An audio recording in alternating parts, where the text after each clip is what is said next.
बड़ी की खबरों में आके प्रधानमंत्री नरेंद्र मोदी के वाराणसी दौरे की बात करेंगे। आज वाराणसी दौरे के ये दूसरा दिन है पीएम का और कई विकास परियोजनाओं की सौगात देंगे। देखिए, लिस्ट जारी होने के बाद प्रधानमंत्री नरेंद्र मोदी यहां पर पहुंचे हैं और बीते दिन की भी तस्वीर आप इस वक्त स्क्रीन पर देख रहे हैं, जहां प्रधानमंत्री नरेंद्र मोदी ने बाबा विश्वनाथ के दरबार में विधि विधान के साथ पूजा अर्चना करते नजर आए। त्रिशूल उठाकर हर हर महादेव का जय घोष किया। साथ ही साथ काशी विश्वनाथ मंदिर में पूजा के दौरान सीएम योगी आदित्यनाथ भी मौजूद नजर आए। तो तस्वीरें देखिए, नरेंद्र मोदी शनिवार शाम अपने चुनावी क्षेत्र वाराणसी पहुंचे।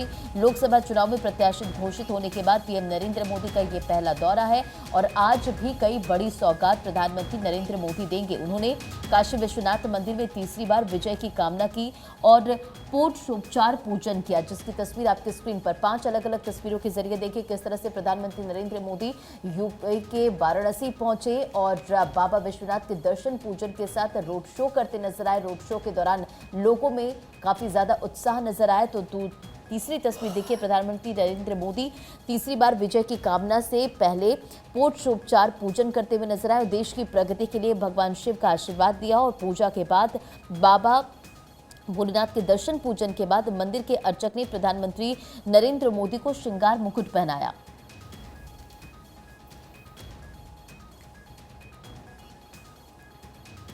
तो ये अलग अलग तस्वीर और तस्वीरों के जरिए देखिए किस तरह से उत्साह नजर आया है। तमाम अखबारों में भी इसका जिक्र है और प्रधानमंत्री नरेंद्र मोदी शाम 7:30 बजे बाबतपुर एयरपोर्ट पहुंचे। वहां से 26 किलोमीटर तक गुलाब और गुलाल से उनका स्वागत किया गया, जिसकी तस्वीर आपके स्क्रीन पर। और प्रधानमंत्री के काशी पहुंचने पर लोगों में खासा उत्साह नजर आया। ये 44वां दौरा है पीएम नरेंद्र मोदी का और 7वीं बार बाबा के धाम पहुंचे। विधि विधान के साथ उन्होंने पूजा अर्चना किया और ये तस्वीर भी आप देखिए किस तरह से प्रधानमंत्री नरेंद्र मोदी गर्भगृह से बाहर निकलने के बाद मुख्यमंत्री योगी आदित्यनाथ ने प्रधानमंत्री नरेंद्र मोदी को त्रिशूल भेंट किया और प्रधानमंत्री ने त्रिशूल हाथ में लेकर धाम में कतारबद्ध शिव भक्तों का हर हर महादेव के जय घोष से अभिनंदन किया।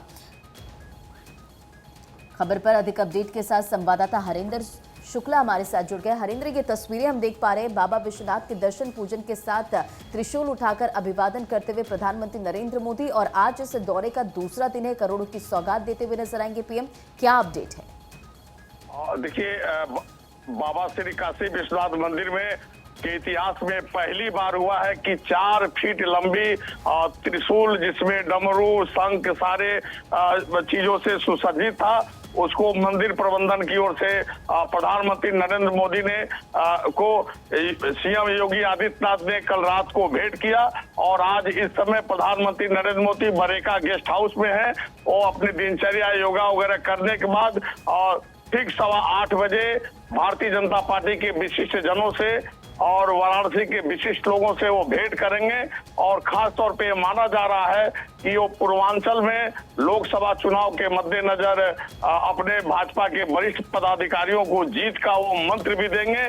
और ऐसे में काफी जो है यहाँ पे सुरक्षा व्यवस्था तगड़ी कर दी गई है। किसी को भी बरेका गेस्ट हाउस की तरफ जाने की इजाजत नहीं है। और अपने पार्टी पदाधिकारियों के साथ बैठक करने के बाद प्रधानमंत्री ठीक 11 बजे बरेका में जो हेलीपैड बना हुआ है वहां से वो सीधे आजमगढ़ के लिए रवाना होंगे, जहां पे 5 एयरपोर्ट के क्रमशः लोकार्पण और उद्घाटन करेंगे। और सबसे बड़ी बात ये है कि प्रधानमंत्री आज जो है आजमगढ़ से 40,000 करोड़ की परियोजनाओं का लोकार्पण और शिलान्यास करेंगे।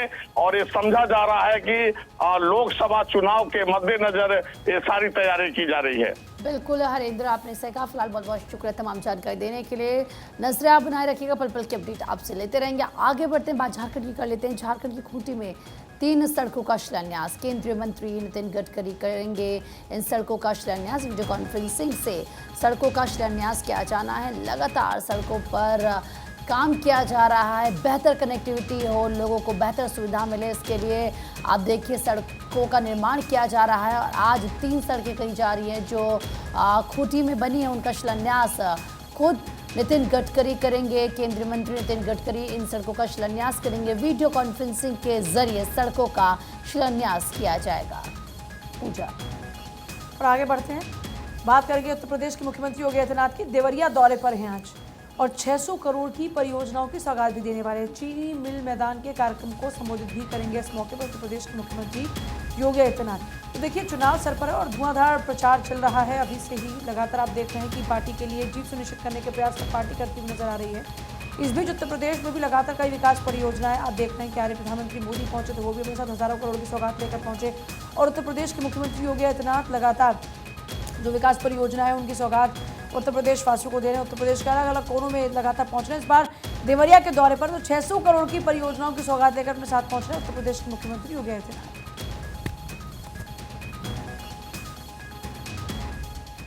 और इस बीच एक और बड़ी खबर आपको बताएंगे। गुरुग्राम पुलिस ने एल्विश यादव को नोटिस भेजा है। एल्विश यादव को पुलिस ने पूछताछ के लिए बुलाया है। यूट्यूबर की पिटाई का ये पूरा मामला जिसमें पूछताछ के लिए बुलाया गया है, ये बड़ी जानकारी मिल रही है। बड़ी खबर आपको बताते हैं, ये एल्विश यादव से जुड़ा हुआ पूरा मामला है। ये वीडियो भी जब सामने आया था, हालांकि इस पूरे मामले में एफआईआर दर्ज कर ली गई है। पूछताछ इस पूरे मामले में लगातार जारी है।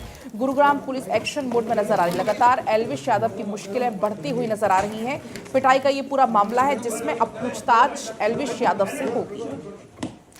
देखिए, तस्वीर आप देख रहे हैं, ये एल्विश यादव ने जो मारपिटाई की थी ये वो तस्वीर है। लेकिन एल्विश यादव का पक्ष भी सामने है। उसमें उसने कहा कि उसके परिवार वालों को ना सिर्फ गालियां दी जा रही थी बल्कि जान से मारने की धमकी भी दी जा रही थी। जिसके बाद उन्होंने जब अपना पक्ष लिखा तो उन्होंने बताया कि अब सरकार जो चाहती है मेरे खिलाफ एक्शन ले सकती है, लेकिन मेरा पक्ष ये है कि मेरे घर वालों को गालियां दी जा रही थी और ना सिर्फ गालियां दी जा रही थी बल्कि जान से मारने की धमकी दी जा रही थी। जिसके बाद उनका गुस्सा फूटा और गुस्से के तौर पर फिर उनके ये रिएक्शन थे। पिटाई मामले में पूछताछ के लिए अब एल्विश को समन भेजा गया कि आप आइए और सवालों का जवाब दीजिए। बढ़ते खबरों में आगे बात अब अखबारों के सेगमेंट की करते हैं। देखिए, अखबारों को अगर आप उठा के देखें तो प्रधानमंत्री नरेंद्र मोदी जिस तरह से बीते दिन नॉर्थ ईस्ट के दौरे पर रहे थे और इस बीच उन्होंने तमाम बड़ी सौगात दी है। सेला टनल का इनॉग्रेशन प्रधानमंत्री नरेंद्र मोदी ने किया और यह दुनिया में सबसे ज्यादा ऊंचाई पर है। हर मौसम जवानों को चीन सीमा तक पहुंचाएगी, प्रधानमंत्री नरेंद्र मोदी ने कहा। तो कांग्रेस ने सीमावर्ती गांव की उपेक्षा कर देश की सुरक्षा से खिलवाड़ किया, प्रधानमंत्री नरेंद्र मोदी संबोधन के दौरान ये बात कहते हुए नजर आए। पीएम बोले, पूर्वोत्तर से हमारी सरकार ने जो काम 5 वर्षों में किया, कांग्रेस को 20 साल लग जाते थे। तो प्रधानमंत्री नरेंद्र मोदी अरुणाचल प्रदेश में सीमावर्ती गांवों की उपेक्षा करके देश की सुरक्षा से खिलवाड़ किया, ये अपने संबोधन के दौरान कांग्रेस पर निशाना साधते हुए उन्होंने कहा। और ऐसा स्वार्थ के लिए किया क्योंकि यहां सिर्फ 2 लोकसभा सीटें हैं। प्रधानमंत्री मोदी ने दावा किया कि पूर्वोत्तर में उनकी सरकार ने बीते 5 वर्षों में जिस तरह का विकास किया है उसे करने में कांग्रेस ने 20 साल लगा दिए। तो इन तमाम बड़ी बातों का जिक्र करते हुए पीएम नरेंद्र मोदी नजर आए।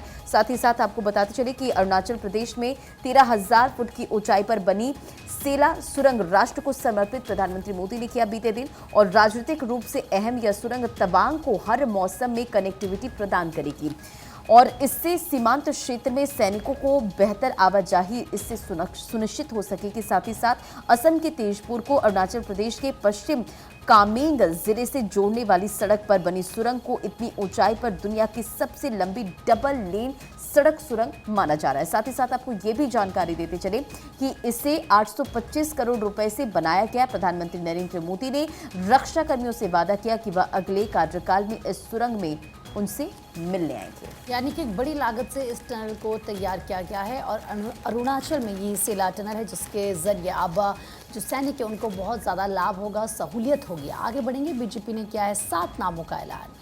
विजय पाठक, अशोक कटारिया को दोबारा से मौका दिया गया है। महेंद्र सिंह को फिर से मौका दिया गया है।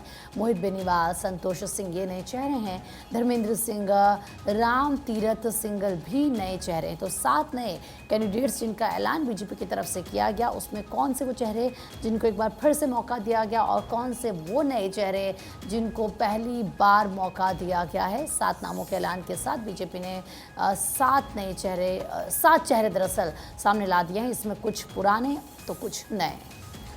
देखिए, बात दिल्ली के मुख्यमंत्री अरविंद केजरीवाल की होगी। सीएम केजरीवाल का विधानसभा में स्टेटमेंट। ईडी के 8 सम्मन मिलने पर वो कहते हैं 2024-25 बजट सत्र के दौरान सीएम ने ये कहा कि तुम जितने सम्मन भेजोगे मैं उतने स्कूल बनवाऊंगा।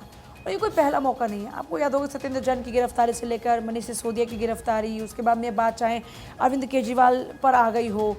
अरविंद केजरीवाल लगातार इसी बात को दोहरा रहे हैं। अपना जो स्कूल्स का इंफ्रास्ट्रक्चर है उसको लेकर लगातार बड़ी मजबूती के साथ में आम आदमी पार्टी की सरकार बात रखती हुई नजर आती है।